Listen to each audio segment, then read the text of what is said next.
Hello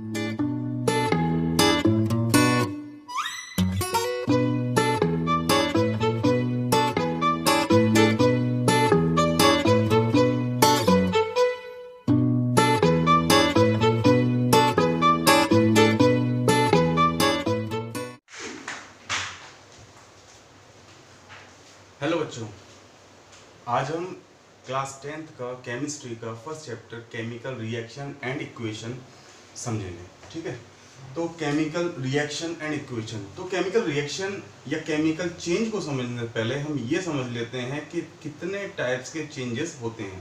तो there are 2 types of changes. First is physical change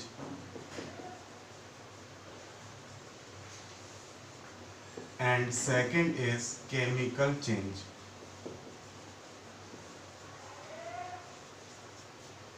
okay, ये 2 types के आपके चेंजेस होते हैं। पहला होता है फिजिकल, सेकंड होता है chemical.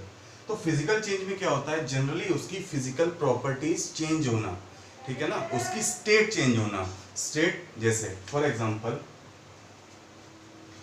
in this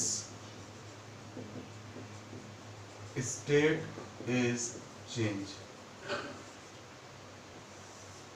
For example, freezing of water,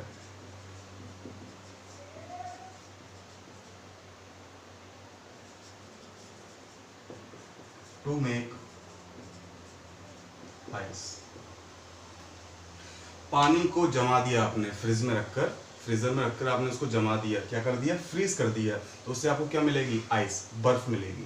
ठीक है, तो ये जो बर्फ मिली हमें, ये कैसा चेंज है, फिजिकल चेंज है। उसके किसी भी तरह का मॉलिक्यूलर चेंज या केमिकल चेंज उसके अंदर नहीं आया।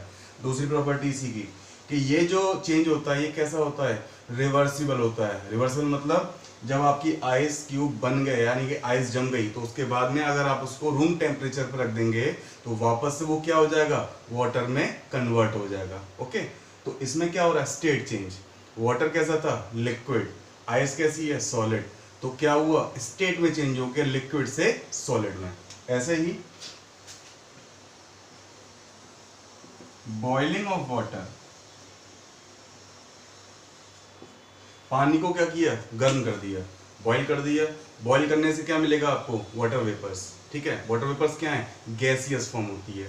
पानी कैसा था, लिक्विड फॉर्म। तो इसमें भी क्या हो रहा है, स्टेट चेंज हो रही है। अब क्या ये चेंज फिजिकल चेंज होने के साथ साथ क्या रिवर्सिबल चेंज है, बिल्कुल है। जो आपके वाटर वेपर्स बने हैं, फॉर एग्जाम्पल आपने क्या किया, एक बर्तन में पानी गर्म किया, ठीक है, उसके थोड़ा सा हेड प्ले अगर एक प्लेट लगा दी, ठीक है, तो आपने क्या देखा कि जो वाटर वेपर्स हैं वो कहाँ गए, उस प्लेट पर गए। थोड़ी देर बाद जैसे उसका टेम्परेचर थोड़ा सा कम होगा तो वहां से भी क्या गिरेंगे, उसमें से वाटर ड्रॉपलेट्स नीचे गिरने लगेंगे, यानी कि वो जो गैसियस स्टेट थी वो वापस से कैसी हो गई, लिक्विड स्टेट में चेंज हो गई। तो ये चीजें हैं कुछ, जैसे कि वैक्स का पिघलना भी एक फिजिकल चेंज है, मोम का पिघलना। ठीक है, तो ये कुछ एग्जाम्पल्स थे आपके फिजिकल चेंज के। अब आते हैं हम केमिकल चेंज पर।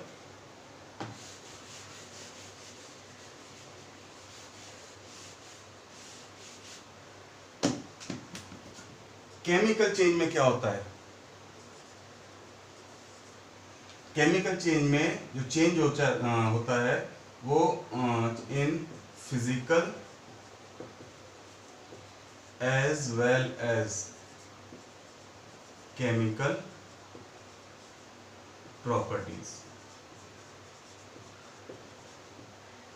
केमिकल चेंज में जो चेंज होंगे वो फिजिकल भी होंगे और केमिकल प्रॉपर्टीज में भी चेंज होंगे, उसे हम क्या बोलते हैं, केमिकल चेंजेस।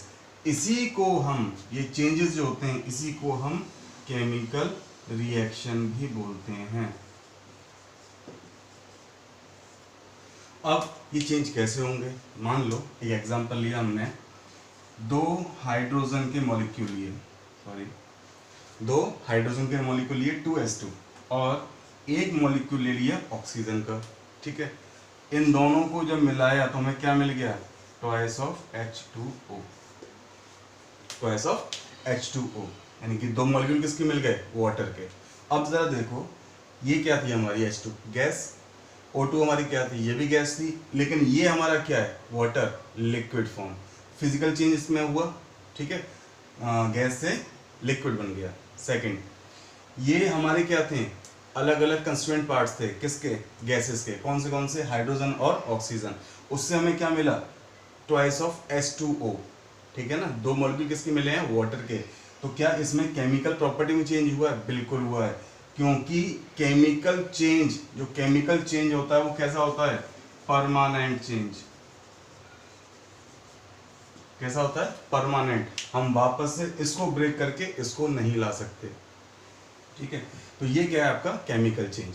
तो केमिकल प्रॉपर्टी में आपका क्या होगा, सॉरी केमिकल रिएक्शंस में आपका क्या होगा, कोई भी सब्सटेंस लिए आपने रिएक्शन कराई और आपको एक प्रोडक्ट मिल गया, ठीक है, तो वो हमारा क्या है, केमिकल रिएक्शन। अब इसी का एक कंस्टेंट पार्ट है केमिकल इक्वेशन।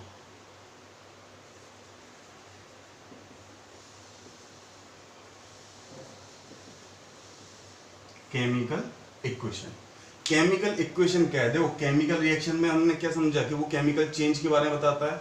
और भी कैसे बोल सकते हैं केमिकल रिएक्शन, हम ऐसे लिख सकते हैं केमिकल रिएक्शन को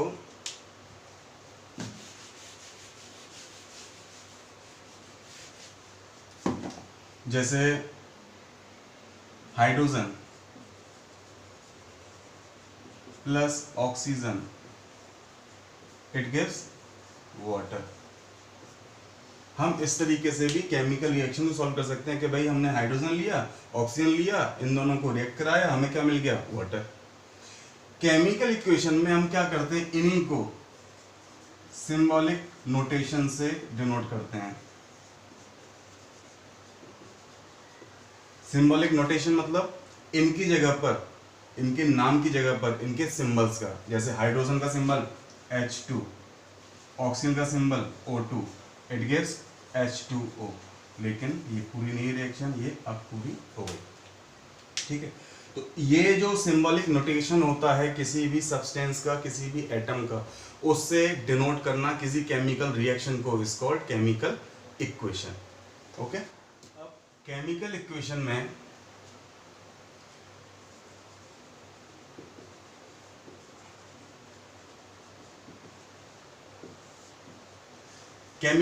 में एक मिडल में एरो होता है, ठीक है, एरो से LHS यानी कि लेफ्ट हैंड साइड पर रिएक्टेंट होता है, राइट हैंड साइड पर RHS पर प्रोडक्ट होता है। अब रिएक्टेंट और प्रोडक्ट क्या है, रिएक्टेंट वो चीज है जिसको हमने लिया ताकि हमें कुछ नया मिल सके, ठीक है। प्रोडक्ट जो हमें मिला, ठीक है, चेंज होने के बाद में जो चीज हमें नई चीज फॉर्म होकर मिलती है उसे हम क्या बोलते हैं, प्रोडक्ट। फॉर एग्जांपल मैंने लिया सोडियम Na क्या है, sodium. Sodium is a metal, okay, sodium क्या होता है, एक मेटल होता है। सोडियम को पानी में डाल दिया, या सोडियम और वाटर का हमने मिक्स किया, तो हमें क्या मिलेगा, सोडियम हाइड्रोक्साइड NaOH प्लस इसमें से H2 गैस रिलीज हो जाएगी, ठीक है, H2 गैस रिलीज हो जाएगी। अब जो हम ये वाला जो हमारा पार्ट है ये क्या है, रिएक्टेंट, ओके, और ये वाला जो पार्ट है वो हमारा क्या है, प्रोडक्ट, ठीक है। ये एरो क्या बताता है, क्या हो रहा है इसमें, केमिकल रिएक्शन हुई है। एरो क्या बताएगा आपको कि उसमें केमिकल रिएक्शन हुई है, ठीक है। एक चीज और याद रखनी है, ये हमने जो केमिकल इक्वेशन बनाई है इसमें रिएक्टेंट पार्ट और प्रोडक्ट पार्ट हमेशा इक्वल होना चाहिए, ठीक है। 9th क्लास में आपने पढ़ा होगा कंजर्वेशन ऑफ मास, ठीक है ना, कंजर्वेशन ऑफ मास यानी कि मास कैसा रहना चाहिए, कंजर्व। उसकी डेफिनेशन में एक बार और लिख देता हूं यहां पर, mass neither be created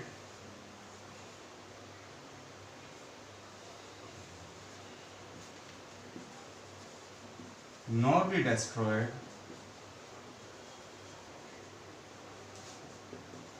in a chemical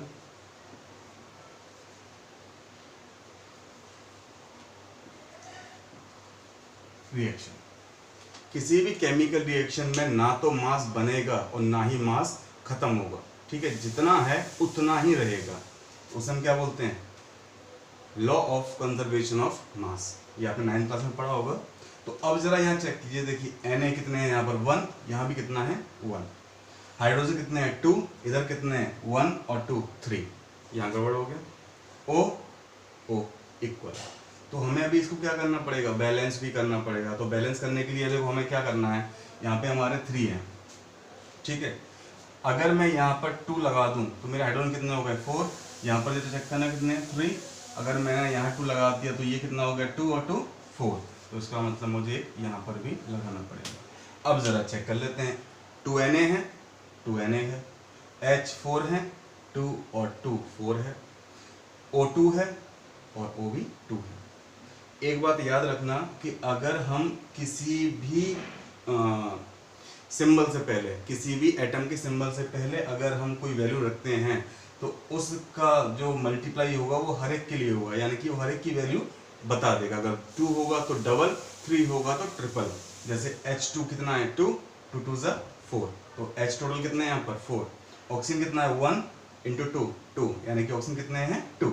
ऐसे यहाँ पर देखो NO कितना होंगे हमारे 2, O हमारे 2, H हमारे 2 और H ये भी H2 है, तो दोनों मिलाकर क्या हो गया 4। इस 2 का इस वाले से कोई मतलब नहीं होगा, क्योंकि प्लस के बाद के लिए वो अलग वैल्यू हो जाती है। एक कंबाइंड वैल्यू के लिए ये वैल्यू बस इंपॉर्टेंट होती है। ओके, तो ये आपको याद रखना है।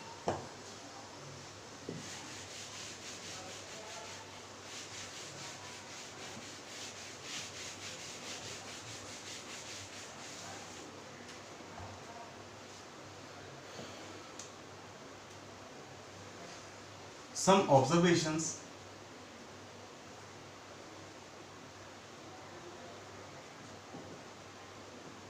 जब केमिकल रिएक्शन होती है तो हम उसमें कुछ चीजें ऑब्जर्व कर सकते हैं। जैसे फर्स्ट,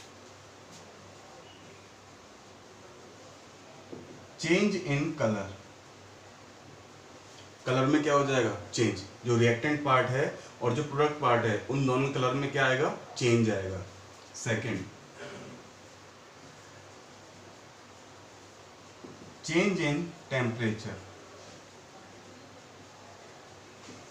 टेम्परेचर में भी क्या हो जाएगा चेंज हो जाएगा, ठीक है ना। यानी कि टेम्परेचर अगर किसी ऑब्जेक्ट का पहले कम था तो हो सकता है वो ज़्यादा हो जाए। फॉर एग्जांपल जो चूना पत्थर आता है, ठीक है ना, जिससे घर पे वाइट वॉश की जाती है, उसको जब हम पानी में डाल देते हैं तो उसका टेम्परेचर क्या होता है ज़्यादा हो जाता है, बढ़ जाता है, वो गर्म हो जाता है। वो भी क्या हमारा एक केमिकल रिएक्शन होती है उसमें, ठीक है ना, उसी का एक एग्जाम्पल है। थर्ड है आपका चेंज इन स्टेट। स्टेट क्या हो जाएगी इसमें चेंज। फॉर एग्जांपल जो मैंने दिया था हाइड्रोजन और ऑक्सीजन का, हाइड्रोजन ऑक्सीजन क्या थे हमारे गैस थे, उस समय क्या मिला था वाटर, वो कैसा होता है लिक्विड, तो स्टेट भी क्या होती है चेंज होती है। फोर्थ, इवोल्यूशन ऑफ गैस, उसमें से गैस आउट होगी, इवॉल्व होगी गैस, ठीक है ना। तो ये 4 कैरेक्टरिस्टिक्स हैं जो हमें बताते हैं कि कभी कोई केमिकल रिएक्शन हो रही है या नहीं हो रही है, ठीक है। तो ये कुछ एग्जांपल्स हैं, कुछ ऑब्जर्वेशंस हैं जो हम एक केमिकल रिएक्शन जब होती है तो हम उसको ऑब्जर्व कर सकते हैं, देख सकते हैं, ठीक है।